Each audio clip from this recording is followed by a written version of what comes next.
Welcome back. હવે વાત કરીએ મર્સિડીઝ કરતા મોંઘી અશ્વની સવારીની।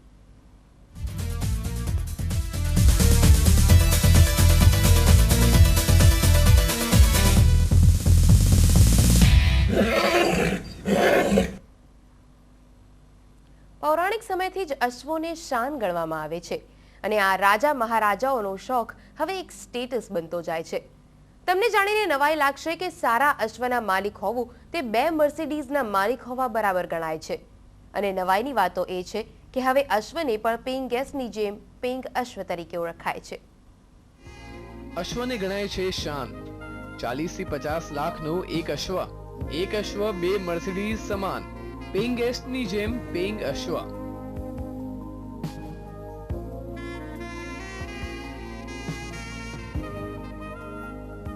રાજા મહારાજાઓનો અશ્વનો શોખ હવે આજના આધુનિક સમયમાં લોકો માટે સ્ટેટસ બનતો જાય છે। તમને જાણીને નવાઈ લાગશે કે એક અશ્વના માલિક હોવું એટલે 2 મર્સિડીઝના માલિક હોવા બરાબર ગણાય છે, કારણ કે એક અશ્વની કિંમત 40 થી 50 લાખ રૂપિયા આંકવામાં આવે છે। જો કોઈ અશ્વ પર બેસીને રસ્તા પર નીકળે તો ઘડી બેઘડી લોકો તેને જોતા જ રહી જાય છે। જો કે હવે બંગલાઓમાં રહેતા લોકો માટે અશ્વને રાખવાનું આસાન બની ગયું છે, કારણ કે હવે અશ્વને પેઇંગ અશ્વ તરીકે પણ રાખી શકાય છે।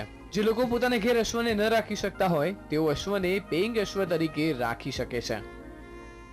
પેઇંગ હોર્સ તરીકે અત્યારે 2 સંસ્થાઓ ચાલુ કર્યું છે, પોતાની રીતે ઘોડાઓ રાખે છે। એમની જોડે ફાર્મ હાઉસ કે જગમિયાન ના હોય, જ્યાં રાખવાની સગવડ ના હોય અને પોતે ફ્લેટમાં રહેતા હોય, એવી જગ્યાએ એ લોકો અમુક પૈસા લઈ અને ઘોડાને પેઇંગ હોર્સ તરીકે રાખવાની અમદાવાદમાં આ પ્રથાઓ સ્ટાર્ટ થઈ ગઈ છે, જેમાં એક રણછોડપુરા ખાતે અને એક સાતેજ ખાતે આવી રીતે 2 ફર્મ છે કે જે એ લોકો રાખે છે, એમની જગ્યાએ પેઇંગ હોર્સ તરીકે રાખે છે।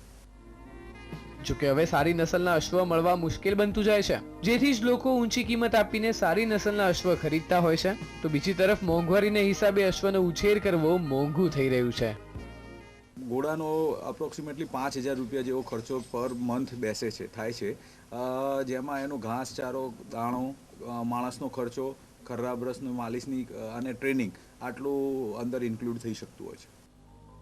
પેઇંગ ગેસ્ટમાં હવે માત્ર વ્યક્તિઓ જ નહીં પરંતુ અશ્વો પણ રહી રહ્યા છે, જ્યાં તેમની ખાવા પીવા, માલિશથી લઈને તમામ પ્રકારની માવજતનું ધ્યાન રાખવામાં આવે છે અને આ માટે 5000 થી 7000 નો માસિક ખર્ચ ચૂકવીને પણ અશ્વ શોખીનો પોતાનો શોખ પૂર્ણ કરે છે। કાઠિયાવાડી, સિંધી અને મારવાડી જેવી લુપ્ત થતી અશ્વોની આ પ્રજાતિ આ મેગા હોર્સ શોમાં એક જ જગ્યાએ જોવા મળશે, ત્યારે એ ચોક્કસથી કહી શકાય કે આવા અશ્વોને જોતા એક સમયે કાર ધારકોને પણ ઈર્ષા આવી જશે। કેમેરામેન સંતોષ વર્મા સાથે જિગ્નેશ પટેલ, TV9 અમદાવાદ।